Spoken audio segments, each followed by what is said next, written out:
کہ عرب کے لوگوں میں دو خامیاں تھی. نمبر 1 چٹے ان پڑھ جاہل اجڑ، حتیٰ کہ انہیں باقی لوگ امی کہا کرتے تھے.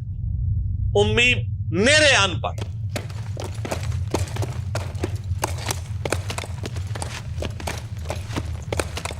دوسری خامی تھی کہ یہ لوگ آپس میں لڑتے رہتے تھے،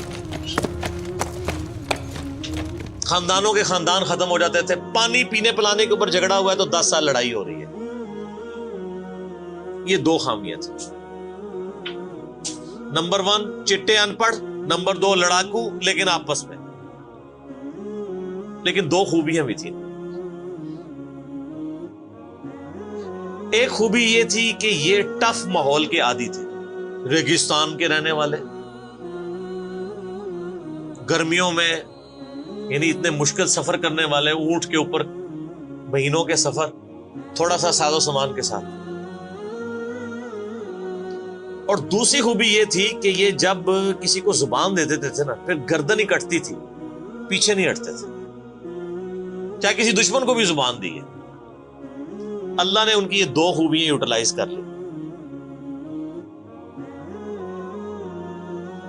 کہ زبان دی اللہ کے نبی علیہ السلام کو، انہوں نے جس نے دی، پھر گردن ہی کٹی ہے. اور دوسری خوبی کہ وہ ٹف ماحول کے عادی تھے لیکن لڑتے آپس میں تھے. اللہ تعالیٰ نے ان کی خامی کیسے پوری کی کہ ان کو ایک لیڈر ایسا دے دیا جس نے سارے قبائل کو ایک جھنڈے کے نیچے جمع کر دیا، اور جہالت کے لیے دور کرنے کے لیے ان کو ان کی زبان میں کتاب دے دی. اب جس نے سورہ بقرہ، سورہ نساء، سورہ مائدہ حفظ کی ہوئی ہے، اس کے سامنے کوئی کرسچن کا پادری، کیا یہودیوں کا پادری وہ بیٹھ سکتا تھا؟ جتنے ان کے دلائل تھے انہوں نے وہ زبانی یاد کیے ہوئے تھے. تو وہ لوگ جو اپنے آپ کو سمجھتے تھے کہ ہم بڑے علامہ ہیں اور یہ امی ہیں، ان امیوں نے ان کو علم میں بھی الٹ کے رکھ دیا صرف ایک قرآن کی وجہ سے. اور اللہ نے لیڈر دیا، سارے عرب قبائل جمع ہوئے. وہ عربی جو آپس میں لڑتے تھے انہوں نے کبھی یہ سوچا بھی نہیں تھا کہ اگر ہم ایک جھنڈے کے نیچے جمع ہو جائیں تو ہم دنیا کی سپر پاورز کو الٹ سکتے ہیں، رومن اور پرشین امپائر کو. اور دیکھیں سر پھر کیسے الٹا ہے انہوں نے. ود ان 17 ایئرز ہر چیز اڑا کے رکھتی ہے. صدیوں کی سلطنتیں، لاکھوں کی ریزروڈ آرمیز رومن اور پرشینز کی پوری دنیا پہ حکومتیں کر رہی ہیں. جدید اسلحہ ہے، اور ادھر یہ بدو ہیں جن کے پاس اونٹ ہیں، گھوڑے ہیں، تلواریں ہیں. نہ منجنیق انہوں نے کبھی دیکھی،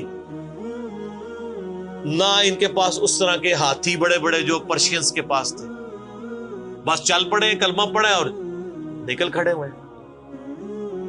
پھر دنیا نے دیکھا کہ ہر چیز کو الٹ کے رکھ دیا. انہی کے اسلحے ان سے چھین کے انہی کو الٹ دیا.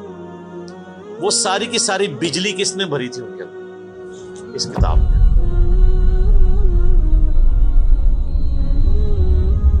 یہ کتاب تھی. کتاب پڑھتے تھے، ایمان تازہ کرتے تھے. جہاد کا کیوں ذکر ہے اتنا قرآن کے اندر؟ کیونکہ اللہ نے ایک ایسی امت اٹھانی تھی جس نے تلوار کے زور پہ اکھاڑنا تھا رومن اور پرشین. ہم مانتے ہیں کہ اسلام تلوار کے زور پہ پھیلا ہے، لیکن یہ تصویر کا ایک رخ ہے. تصویر کا دوسرا رخ یہ ہے کہ جو بدماش صدیوں سے دنیا پہ حکمران تھے اور لوگوں کی رعایا کا استحصال کر رہے تھے، اپنی رعایا کا، ان پہ انہوں نے اتنے ٹیکسز لگائے ہوئے تھے. ان کو اکھاڑنے کے لیے کیا میٹھی میٹھی باتیں چاہیے تھی؟ طارق جمیل صاحب کے لیکچرز نے رومن اور پرشین امپائر اکھاڑنی تھی. یہ تو ان لوگوں کے لیے مسلمان ہو چکے ہیں. بدماش کب اپنی پوسٹ چھوڑتے ہیں؟ ان کو پھر اسلحے کے زور پہ ہی اکھاڑنا تھا. اور پھر اللہ نے صحابہ کرام کی تلواریں مسلط کی ان کے اوپر. جب اکھاڑ دی، فریڈم آف ایکسپریشن مل گیا، پھر معاملات سیدھے ہو گئے.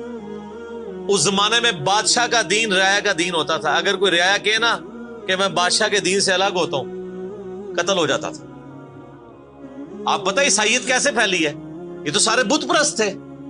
کانسٹنٹائن 2 جس کے نام پہ قسطنطنیہ شہر تھا جو بعد میں مسلمانوں نے فتح کیا، سلطان محمد فاتح نے، ٹرکی والوں نے اس پہ ایک فلم بھی بنائی ہے، اردو ڈبنگ کے ساتھ ہے، ایک ہی نشست میں آپ دیکھ سکتے ہیں 2.5-3 گھنٹے کی. جو فلمیں دیکھتے ہیں ان کے لیے، مولویوں کے لیے نہیں. تو اس نے وہ قسطنطنیہ فتح کیا، پھر اس کا نام استنبول رکھ دیا، اسلام کا گڑھ. یعنی استنبول کا ترجمہ وہی ہے جو اردو میں اسلام آباد کا ہے، اسلام ان بلک. وہ قسطنطین 2 جو تھا وہ کرسچن ہو گیا تھا، چونکہ وہ کرسچن ہوا تو پوری رعایا 3 بر اعظموں میں پھیلی ہوئی وہ کرسچن ہو گئی. ایسے کرسچینٹی پھیلی ہے. تو رعایا کو وہی دین رکھنا ہوتا تھا جو حکمران کا ہے. پہلے حکمران بت پرست تھا، عیسائیوں پہ ظلم ہوتے تھے. بعد میں جب حکمران ہی مسلمان ہو گیا، اس زمانے ظاہر عیسائیت اسلام کا ہی نام تھا، تو سارے پیچھے اس امام کے. یہ بڑا خطرناک معاملہ تھا. دوسری طرف پرشین جو ہیں وہ آتش پرست تھے، ان کے نیچے آتش پرستی کا دین چل رہا تھا. تو یہ پھر ضرورت تھی کہ فریڈم آف ایکسپریشن دیا جاتا.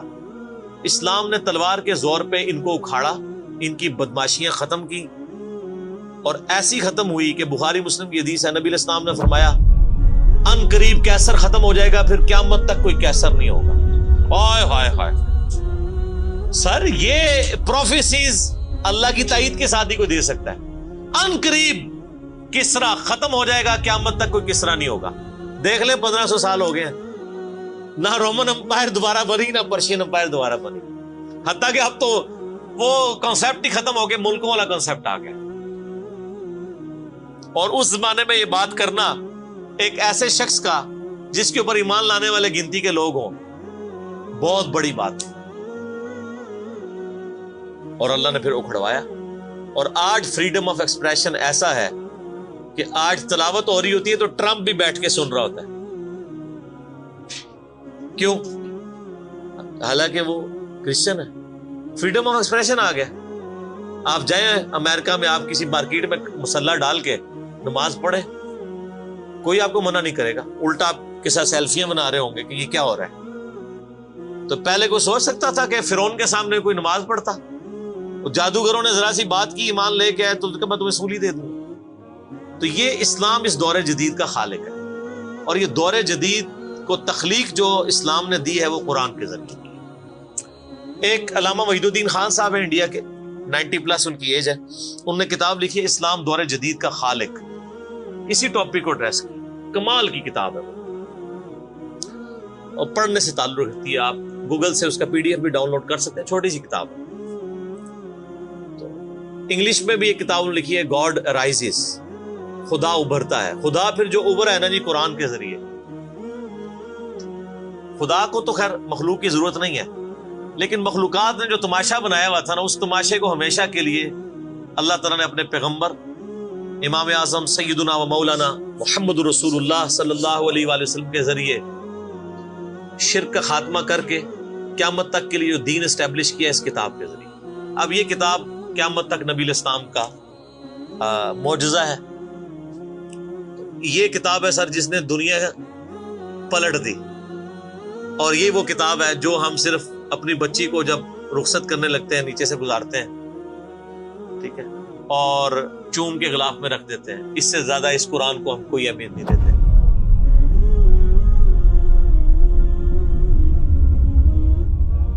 حالانکہ یہ قرآن اس لیے نازل ہی نہیں ہوا، یہ تو ہماری کتاب زندگی ہے. لیکن ماشاءاللہ ایسی سازش اسلام کے خلاف کی ہے کافروں نے نہیں، مسلمانوں نے پوری نیک نیتی کے ساتھ جنازہ نکالا دین کا، اور ایک سلوگن دے دیا قرآن نہیں ڈھٹ پڑھنا گمراہ ہو جاؤ گے. قرآن میں بڑی بڑی مشکل چیزیں ہیں، اس کو ہاتھ نہیں لگانا. یہ یہودی بات کرتے تو ہم کہتے ہیں یہ اللہ کے دشمن ہے. مسلمان کہہ رہے ہیں، ہم کہہ رہے ہیں بالکل صحیح کہہ رہے ہیں. وہ میرا کلپ آیا نا پچھلے، لیکن وہ جو ایک مولوی نے کہا ہے تو وہ اسلام 360 کے اوپر جو اس نے حملہ کیا ہے، تو میرا کلپ بھی اس پر ریکارڈ ہوا ہے. تو پہلے تو لوگ کہتے تھے یہ ہمیں باتیں کرتا ہے، اب تو ویڈیو میں لوگ ریکارڈ کرا رہے ہیں کہ جی قرآن ڈائریکٹ نہیں پڑھنا، آپ گمراہ ہو جائیں. اچھا آج تک آپ نے کبھی نہیں سنا یہ کہیں کہ فلاں مولوی کی کتاب ڈائریکٹ نہیں پڑھنی، آپ گمراہ ہو جائیں گے. یعنی مولوی کڈا سیاڑا ہے کہ اس کو طریقہ پتا ہے کہ میں نے بات کیسے سمجھانی ہے، اور اس کو ایسی کتاب لکھنی بھی آتی ہے جو گمراہ نہ کرے. اور اللہ کو ایسی کتاب نہیں دینی آئی کہ جو گمراہ ہونے سے بچا لے. قرآن میں کہاں ہے کہ یہ گمراہ کرتا ہے؟ وہ تو اللہ نے ٹانٹ کیا کہ جو قرآن پہ ایمان نہیں لاتے وہ گمراہ ہوتے ہیں، جو ایمان لے آئے اور بات مان لیں وہ کیسے گمراہ ہوں گے؟ یہ تو تعریف کی ہے انہوں نے۔ تو اس کتاب نے جناب دنیا کی کایا کلپ کی ہے، اور اس کا ٹیسٹ آپ تبھی فیل کر سکتے ہیں جب آپ عربی جانتے ہو تھوڑی بہت، یا پھر اگر آپ نے اردو میں ٹیسٹ لینا ہے تو آپ مولانا مودودی رحمہ اللہ کا ترجمہ پڑھیں، وہ اسی سوز و گداز کو ٹرانسلیٹ کرتا ہے اردو کے اندر۔ میں نے ابھی تک کسی اور بندے کے ترجمے کو نہیں دیکھا کہ جو ترجمے بڑے لوگوں نے کیا، احمد بریلوی صاحب نے، شریف تھانوی صاحب نے، ان دونوں کے ترجمے تو ویسے ہی وقت کے ساتھ ختم ہو گئے اس لحاظ سے کہ اس میں تو کئی الفاظ جو ہیں وہ پرانی اردو کے ہیں۔ ہمارے نئے بچوں کو تو سمجھ نہیں آتی یہ لکھا کیا ہوا ہے۔ ہم نے کئی سنگتیں ہلاک کر دی۔ سنگتیں پتہ کسے کہتے ہیں؟ نہیں پتہ۔ کئی امتیں، انہوں نے امت کا ترجمہ سنگت کیا، اس زمانے میں وہ چلتا تھا، ٹھیک ہے۔ آج کل اگر آپ اعلیٰ حضرت کا یہ ترجمہ رکھیں تو لوگوں کو نہیں سمجھ آئے، لیکن مودودی صاحب نے چونکہ لیٹسٹ اردو میں ترجمہ کیا اور پھر وہ سوز و گداز ٹرانسفر کیا۔ میرا چیلنج، آپ کوئی قرآن کی صورت نکالیں اپنی مرضی کی، باقی ساروں کے ترجمے رکھیں، پھر مودودی صاحب کا بھی پڑھیں، تو آپ کو لگے گا کہ آپ کا دل تیزی سے دھڑکنا شروع ہو گیا ہے۔ الفاظ کے چناؤ، پھر اس میں جو ردم ہے، اور وہ انہوں نے تفہیم القرآن کے مقدمے میں لکھا ہے کہ میں نے دیکھا ہے کہ ہمارا نوجوان قرآن ترجمے سے لے کے بیٹھتا بھی ہے نا تو بور ہو جاتا ہے۔ تو ان کا میں نے سمجھا کہ کیوں ہوتا ہے بور، کیونکہ وہ تو پڑھ رہے تھے اردو میں، اللہ نے تو قرآن نازل کیا عربی میں، عربی اس نے سیکھنی کوئی نہیں ہے، اور اردو نے جو ترجمہ کیا ہوا ہے وہ انہوں نے ترجمہ کیا ہوا ہے ایز اے اسٹوری بک۔ یہ تو کتاب زندگی ہے، یہ تو زندہ کتاب ہے، بلکہ مسلمانوں کی زندگی کا سبب ہے۔ صحیح مسلم میں حدیث ہے، اللہ اس کتاب کی وجہ سے قوموں کو عروج دے گا اور اس کتاب کی وجہ سے لوگوں کو، امتوں کو زوال دے گا، جس کو ڈاکٹر اقبال نے پھر شعر میں کہا، وہ زمانے میں معزز تھے مسلمان ہو کر اور تم خار ہوئے تارک قرآن ہو کر۔ وہ زمانے میں معزز کون؟